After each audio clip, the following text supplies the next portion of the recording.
8월 13일 목요일입니다. 오늘은 역대하 8장 1절부터 마지막 18절까지 말씀입니다. 솔로몬 평안의 시대를 살다 라는 제목입니다. 솔로몬 평안의 시대를 살다. 오늘 본문은 솔로몬이 성전을 건축한 이후 이제 성전을 봉안하지요. 그리고 자기 왕궁을 위해서 또 왕궁을 건축했다. 그게 이제 총 20년이 걸렸다. 이렇게 시작을 해요. 그래서 성전 건축과 자기 왕궁 건축을 모두 마친 후에 그 이후에 솔로몬의 시대가 평안의 시대로 열렸다는 것을 보여줍니다. 본문은 열왕기상 9장 12절부터 마지막 28절, 열왕기상 9장 10절부터 마지막 28절하고 내용이 거의 비슷합니다. 같은 내용을 다루고 있는 것이죠. 그런데 그 열왕기상이 보고 있는 그 관점과 오늘 역대기 저자가 보고 있는 관점은 좀 다르게 나타납니다. 전혀 다르게 나타나죠. 앞서 열왕기상 9장 10절부터 마지막 28절까지는 그렇게 솔로몬이 성전과 궁궐을 건축하기를 모두 마친 후에 이제 나라가 이제 정치적, 경제적, 그리고 종교적으로 이렇게 안정이 돼서 확장이 되고 있으면서도 불구하고, 그 아래에 어둠의 그림자가 짙게 깔려 있음을 보여줬어요.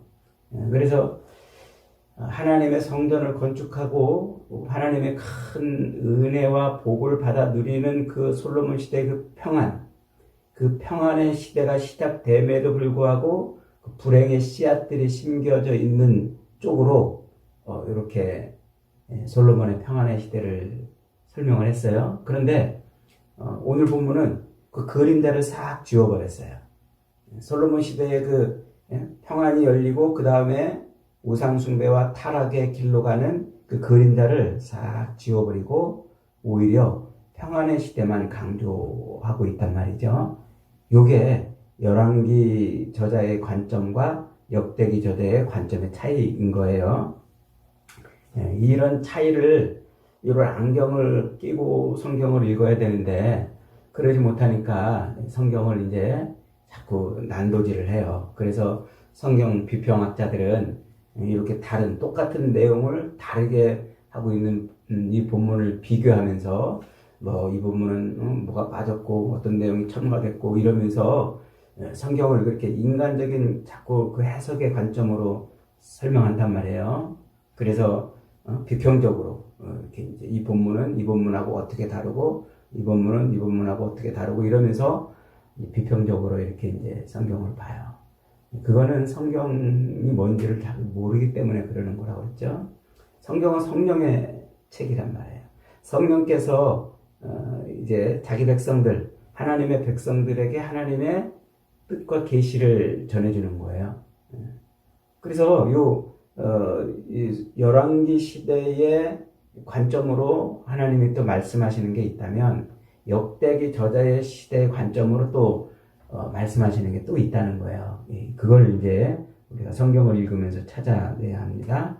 자, 오늘 본문은 그래서 솔로몬 성전이 완공이 되고 왕궁이 이제 건축이 다 끝난 이후에, 그리고 솔로몬 시대의 평안이 지금 어떻게 열려가고 있는지 이것을 이제 보여주는데, 이 역대기 저자의 관점은 바벨론 포로에서 돌아온 이 공동체들로 하여금 빨리 성전을 건축하고 성전을 하나님의 그 율법에 따라 성전 제사를 회복해서 성전 회복의 삶을 살아내자. 요 관점으로 역대기를 자꾸 설명한다고 그랬잖아요. 그래서 똑같은 열왕기서의 그 역사를 열왕기서는 선지자적 관점에서, 그래서 왜 솔로몬 시대에 그렇게 성전을 건축하고도 왜 망할 수밖에 없었는지를 선지자적 관점에서 보고 있다면, 역대기 관점은 제사장적 관점, 예배 관점, 성전의 관점에서 보는 거예요. 그 평안의 시대가 어디로부터 왔느냐, 그걸 말해주려고 그러는 거예요. 자, 오늘 본문은 이렇게 시작합니다. 1절에 솔로몬이 여호와의 전과 자기의 궁궐을 20년 동안 건축하기를 마쳤다 그랬어요. 솔로몬은 전부 40년 동안 통치하죠. 그래서 왕위에 오른 지 40년 동안 이스라엘을 통치하니까 그의 절반을 뭐 한 거예요? 성전과 왕궁을 건축하는데 썼다 이 말이에요. 그래서 그 자기 인생의 절반을 하나님의 성전을 건축하고 왕궁을 건축하는 데 썼다 이 말이에요.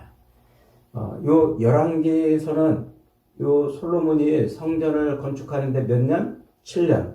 그리고 자기 왕궁을 건축하는데 몇 년? 13년을 이렇게 걸린 것처럼 그렇게 표현을 해요. 그래서 마치 솔로몬이 성전보다 자기 왕궁을 건축하는데 더 열을 올린 것처럼 그렇게 기록을 하고 있는데 역대기 저자는 그 말을 싹 덮어버렸어요. 그리고 이제 솔로몬이 자기 왕의 인생 중에 절반을 성전과 왕궁을 짓는데 이렇게 쏟아부었다 이 말이에요. 요건 지금 무엇을 의미하려고 하느냐면 요게 바로 창세기 1장에서 시작된 창세기 1장과 2장에서 시작된 하나님 나라의 패턴이에요. 하나님 나라. 무슨 말이냐면 하나님께서 엿새 동안 일하시잖아요. 그래서 세상을 만들어내시고 인간을 창조하시고 그리고 뭐예요? 그 엿새 동안의 창조 이후에 이제 안식을 하신단 말이에요. 그래서 요 노동과 안식으로 이어지는 요 하나님 나라의 패턴을 지금 요 역대기 기자가 설명하고 있는 거예요. 그래서 성전을 짓고 왕궁을 짓는 이 노동을 끝내고 안식의 시대로 지금 솔로몬 시대가 들어섰다 그 말인 거예요. 그래서 요 다윗이 예언했던 다윗이 자기 아들 솔로몬에게 예언했던 그 아들이 평강과 안정을 취하리라는 그런 다윗의 그 예언이 뭘로 실현이 되고 있다는 거예요. 성전 건축과 왕궁을 건축해낸 것으로 실현이 되었다 그 말이에요. 그래서 오늘 본문 16절은 이렇게 덧붙이는 거예요. 16절 읽어봅니다. 솔로몬이 여호와의 전에 기초를 쌓던 날부터 준공하기까지 모든 것을 완비하였으므로 여호와의 전 공사가 결점 없이 끝나니라. 하나님의 성전을 건축하는데 하나도 결점이 없이 완전하게 끝냈다. 철저하게 끝냈다는 것이죠. 결점 없이 끝나니라는 요 표현, 요거를 추가함으로써 지금 솔로몬 시대에 열린 요 평안이 무엇으로 말미암았다는 거예요? 하나님의 성전을 건축하는데 열과 성을 쏟은 그래서 아버지 다윗의 시대부터 예언된 그 말씀대로 열과 성을 쏟아 부음으로써 이제 성전이 건축이 되었고 그로 말미암아 뭐가 열렸다? 평안의 시대가 열렸다 이거예요. 그래서 오늘 본문에서 2절 이하에서 18절까지 있는 그 내용에서 요거를 증명해내고 있는 거예요. 자, 먼저 2절을 봅니다. 후람이 솔로몬에게 되돌려준 성읍들을 솔로몬이 건축하여 이스라엘 자손을 거기 거주하게 했다 이렇게 말하죠. 열왕기상 9장에 가면은 솔로몬이 후람에게 성읍을 20개 성읍을 줘요. 후람 두로왕 후람에게 말이죠. 그런데 갈릴리에 그 20개 성읍을 줬는데 후람이 그 성읍을 이제 받고서는 에이 뭐 이래 우리에게 쓸만한 살만한 성읍을 줘야지 뭐 이런 이따위 땅을 줬어 이렇게 툴툴거리는 장면이 나와요. 그러면서 이제 마음에 들지 않아가지고 내 형제여 내게 준 이 성읍들이 이것이 무엇이냐 하면서 그 땅을 가불이라고 불렀단 말이에요. 쓸모없는 땅이라고 불렀다는 것이죠. 그 열왕기상 9장에서 그 짧은 절은 굉장히 중요한 것을 말한다고 그랬죠. 그러니까 가나안 땅, 이스라엘의 땅은 하나님의 약속의 땅이에요. 그리고 기업의 땅이에요. 나할라, 기업의 땅이에요. 그것은 인간이 개인적으로 사고 팔고 할 수 없는 그런 사유재산이 아니란 말이에요. 하나님의 언약 안에서 상속이 된 하나님의 기업이란 말이에요. 그래서 레위기 25장에서도 그 가나안 땅 토지는 영원히 팔지 말아라. 응? 영구히 팔지 말아라. 혹은 팔았다 할지라도 다시 희년을 통해서 다시 그것을 회복하는 법을 만들어 놨어요. 그러니까 그 토지는 개인의 소유가 아닌 거예요. 그런데 지금 솔로몬이 열왕기상 9장에서는 어떻게 했어요? 그 하나님의 기업을 이방인에게 넘겨줬단 말이에요. 그렇게 기록을 하고 있는데 오늘 본문은 그 말을 거꾸로 기록하고 있어요. 거꾸로. 그래서 히람이 솔로몬에게 돌려준 그 땅을 이제 솔로몬이 자기 백성들이 거기에 거주하게 하는 땅으로 만들었다. 이렇게 지금 설명하고 있어요. 그러니까 솔로몬이 히람에게 성전을 짓는 데 필요한 그 물품과 자재를 공급한 대가로 갈릴리에 있는 20개 성읍을 히람에게 줬는데 히람이 이 성읍이 사람 살 만한 곳이 못 된다고 그래가지고 여기는 이제 쓸모없는 땅이라 이래가지고 그 뒤로 언젠가 다시 솔로몬에게 돌려줬어요. 역대기 기자는 그 돌려준 그 이후에 거기다가 초점을 맞추고 있는 거예요. 솔로몬이 준 것에 초점을 맞춘 게 아니라 돌려받은 것에 초점을 맞추고 있는 거예요. 그러니까 초점이 지금 그들이 이제 다르게 있는 것을 알 수 있는 거죠. 그래서 이게 이제 역대기 저자가 가리키는 방향, 이 기록의 차이가 아니라 역대기 저자가 보여주고 있는 차이라는 거예요. 바벨론 포로에서 돌아온, 그래서 이 무너진 땅 위에서 다시 성전을 재건하고 성전 회복의 삶을 살아야 될 그 백성들에게 자신들이 누려야 될 이 기업의 땅, 그 기업의 땅을 회복하자는 이야기를 지금 하고 있는 거죠. 자, 그 다음에 3절부터 6절은 솔로몬이 하마스바를 점령하고 다드모를 건축했다고 그랬어요. 이 다드모는 저 다마스커스로 가는 시리아의 다마스커스로 가는 그 노상에 있는 광야 지역을 말해요. 거기다가 뭘 했다고요? 거기다가 이제 성읍을 건축했다 이 말이에요. 그리고 하맛에서 모든 국고성들을 건축했다. 국고성이라는 것은 세금을 걷어들이고 또 전장의 전리품을 걷어들이는 성읍이에요. 그런 성읍을 건축하고 또 윗베오른과 아랫베오른을 성벽과 문과 문빗장이 있게 해서 견고한 성읍을 만들었다고 그러죠. 이 베오른, 윗베오른, 아랫베오른은 예루살렘으로 가는 길목이에요. 예루살렘은 높이가 한 780m 정도 되는 고지대 위에 세워진 성읍이에요. 그래서 이 동쪽과 남쪽과 서쪽 일부는 깊은 계곡으로 되어 있어요. 그래서 거기서부터 계곡에서부터 700m 올라가려면 적군이 침투하기 힘든데 저 북쪽은 완만한 이런 경사 지역으로 되어 있어요. 그래서 적군이 쳐들어온다면 그쪽으로 쳐들어와요. 그런데 이 베토론이 바로 그 예루살렘 한 20km 전방에 있는 북쪽으로 있는 성읍이에요. 거기를 어떻게 했다고요? 윗베오른과 아랫베오른 거기를 모두 든든한 성벽과 빗장이 있는 성읍으로 만들어서 예루살렘을 단단하게 지켰다 이 말이에요.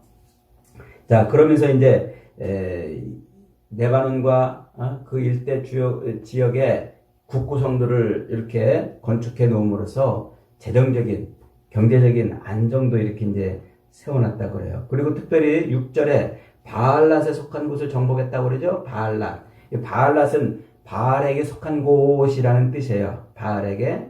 가나안 족속들이 섬기던 그 신의 이름이 바알 아닙니까? 그러니까 그 가나안 땅, 가나안 족속들이 섬기며 남겨놨던 그 바알 문화의 그 우상 숭배의 흔적들을 완전히 다 제거해버렸다는 말이에요. 그래서 이제 7절, 8절은 가나안 정복 시대에 쫓아내지 못했던 그 족속들마저도 이제 정복해서 노예로 삼으면서 비로소 아버지 다윗을 통해서 약속하신 솔로몬에게 평안의 시대를 주겠다고 하시는 그 약속이 어떻게 됐다?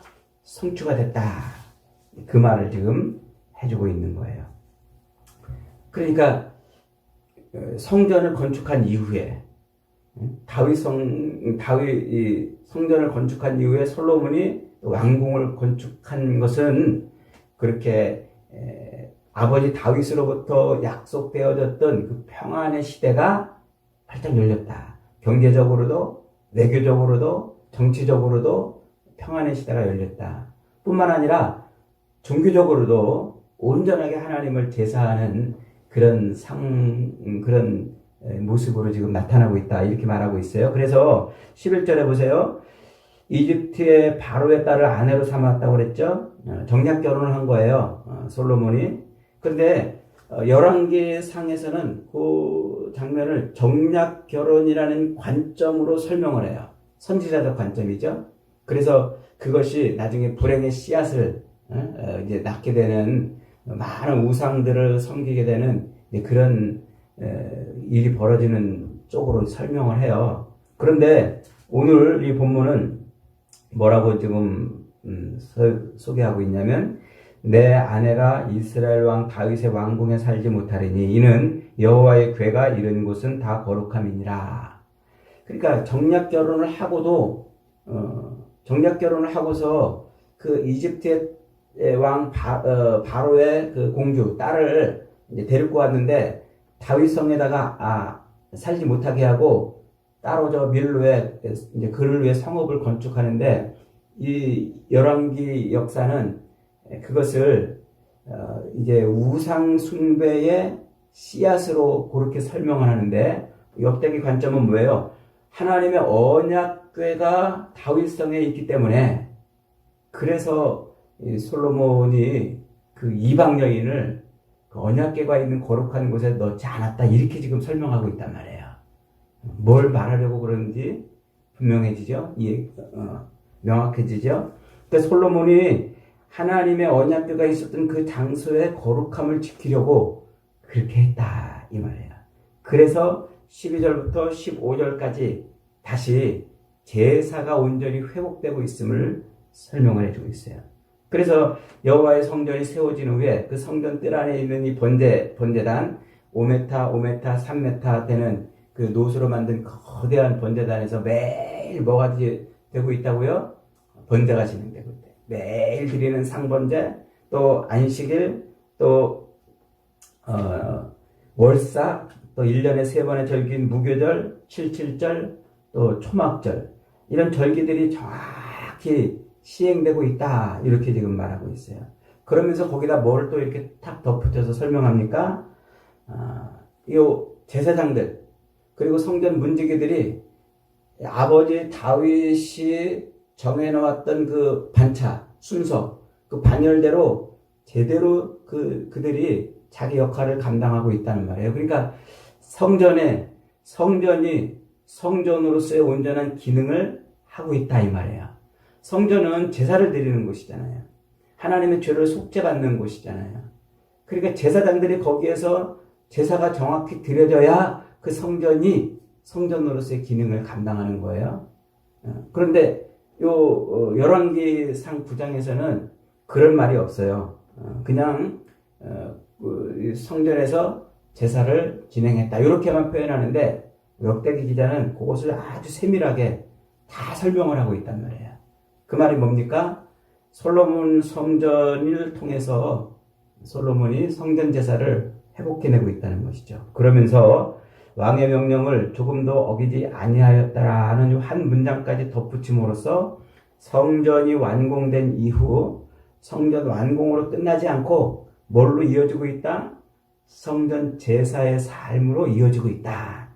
요거를 말하고 있는 거예요. 바벨론 포로에서 돌아와서 덩그러니 수룹바벨 성전을 세워놓고 나몰라라하고 그저 자기들 먹을 것, 마실 것, 입을 것을 위해서 애쓰고 있는 그 포로 귀환 공동체들에게 성전을 세워지는 게 중요한 게 아니라 뭐라는 거예요? 성전을 세운 이후에 온전하게 율법에 따라 제사가 드려지는 그것이 중요하다는 것을 지금 역대기 기자가 이렇게 설명을 하고 있는 거란 말이에요. 그러면서 이제 마지막 17절, 18절은 뭘 덧붙이고 있어요? 솔로몬이 홍해 쪽에 지도를 보면 이렇게 토끼 귀처럼 두 갈래로 이렇게 바다가 이제 이렇게 올라오는 홍해 바다가 있죠. 그렇게 홍해 바다의 동쪽 편에 있는 에시온 게벨에까지 그리고 이제 엘로세까지 에돔 지역인데 솔로몬이 거기까지 장악을 해서 그 항구를 그 홍해의 항구를 장악했다는 말이에요. 여기가 요쪽 지중해 쪽으로 나가는 그런 항구들뿐만 아니라 요쪽은 저 인도양 쪽으로 나가는 항구들인 거예요. 여기가 바로 요 실크로드 무역의 거점형이에요. 그러니까 이 인도양 저쪽 너머로 이제 중국이나 혹은 이 지역에서 해상 쪽으로 들어오는 모든 실크로드의 통로가 바로 이 에시온 게벨과 또 엘롯이란 말이죠. 솔로몬이 거기를 장악해서 뭐 했다고요? 두로왕 히람의 도움을 얻어서 벳사람들을 통해서 이 지역에 금들을 다 모아왔다 그런 거예요.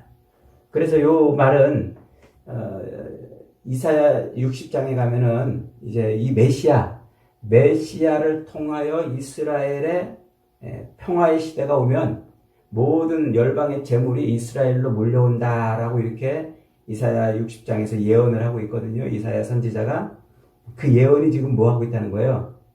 성취가 되고 있다.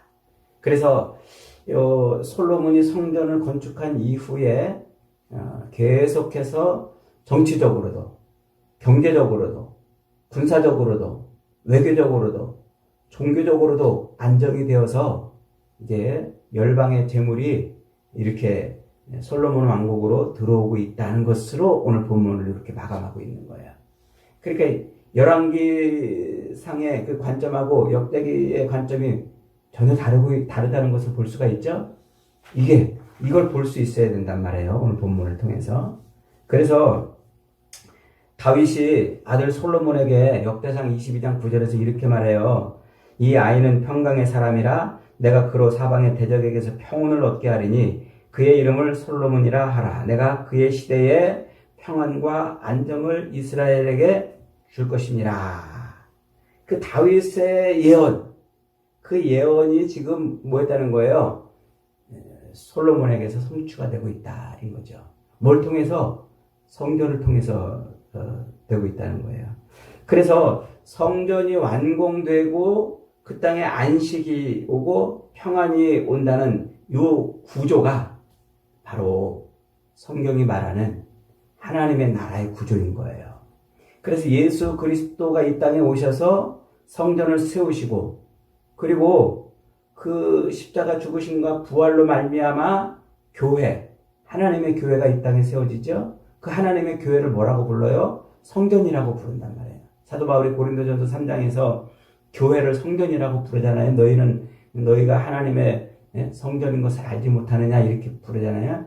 그러니까 이 성전, 오늘날 우리 교회 시대는 무슨 시대예요? 평안의 시대. 평안의. 하나님의 예언이 성취된 평안의 시대란 말이에요. 그래서 땅을 정복하고 다스리라는 그 아담에게 주어진 그 명령이 교회 시대에 성취가 되는 거예요. 그래서 오늘 우리가 하나님의 교회인 이 성전인 우리 교회가 집중해야 될 게 뭐라는 거예요? 하나님의 성전 회복의 삶을 집중해야 된단 말이에요. 오늘 이 시대는 악한 영이 다스리고 세상에 무슨 철학과 원리와 방법이 통치하는 시대가 아니라 하나님의 성전이 회복되는 시대란 말이에요. 이걸 놓치면 안 돼요. 성경은 집요하게 이걸 우리에게 가르쳐줘요. 그래서 제가 주일날 히브리서 강의할 때도 말씀을 드립니다만 오늘 이 시대는 무슨 시대? 하나님의 성전이 세워진 시대란 말이에요. 그리스도 예수의 십자가 죽으심과 부활로 하나님의 성전이 이 땅에 세워진 시대. 그래서 이 땅이 어떻게 돼야 된다? 이 땅에 세워진 성전이 어떻게 되어야 한다? 하나님의 말씀인 율법을 통해서 성전 회복의 삶을 살아가야 된다 하는 거예요. 이게 역대기 기자의 관점이란 말이에요. 그래서 역대기 기자는 실제 이스라엘의 실제 역사 속에서 세워진 그 성전을 통해서 영적으로 세워질 성전의 이야기를 오버랩 시켜가지고 레이어를 이렇게 두 장 겹쳤다고 그랬잖아요. 오버랩 시켜가지고 그래서 영적인 성전 이야기를 자꾸 말하는 거예요. 그래서 이 관점으로 요 역대기 성경을 읽어야 그래야 이제 뒤에 이제 다른 선지자들이 성전을 빨리 건축하라 하고 이렇게 이제 말하는 그 이야기를 이해할 수가 있는 거예요. 아니 성전은 지금 건축되어 있잖아요. 수룹바벨 성전 건축되어 있잖아요. 근데 왜 자꾸 성전을 건축하라고 또 그렇게 자꾸 선지자들이 예언을 하냔 말이죠. 이 건물로 덩그러니 세워지는 성전이 아니라 말씀을 통해서 제사가 회복되는 성전 회복의 삶을 사는 것이 성전을 세우는 것이다. 그 말을 지금 하는 거예요. 그게 오늘 역대기 기자의 관점인 거예요. 여러분, 그러니까 오늘 저와 여러분의 삶은 어떤 삶을 살아야 된다는 겁니까? 예수 그리스도 십자가의 죽으심과 부활로 예수 그리스도께서 이 땅에 성전을 세워놓으셨기에, 그래서 저와 여러분이 그렇게 하나님의 성전이 되었기에 우리는 뭐가 되어야 한다? 그저 덩그러니 성전만 세워놓는 걸로 끝나는 게 아니라 제사장의 삶을 살아서 성전 회복의 삶을 살아내야 된다. 그 말을 지금 우리에게 말씀해 주고 있는 겁니다. 사랑하는 여러분, 저와 여러분의 삶은 지금 무슨 삶입니까?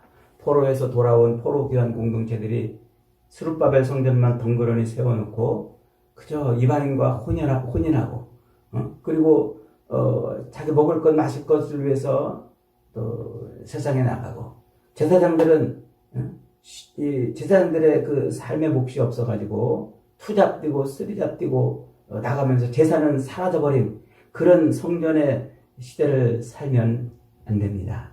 이게 역대기 기자가 지금 우리에게 가르쳐 주려는 거예요. 우리는 성전이 되었기 때문에, 이 땅에 성전으로 세워졌기 때문에 뭐를 제사장의 삶을 통해서 그래서 성전 회복의 삶을 살아내야 되는 거예요. 그게 저와 여러분의 남은 인생의 삶인 것을 잊어버리지 마시기를 바랍니다. 오늘도 그렇게 하나님의 말씀을 통해서 성전 회복의 삶을 온전히 살아내는 복된 저와 여러분이 되시기를 주님의 이름으로 축복합니다. 아멘.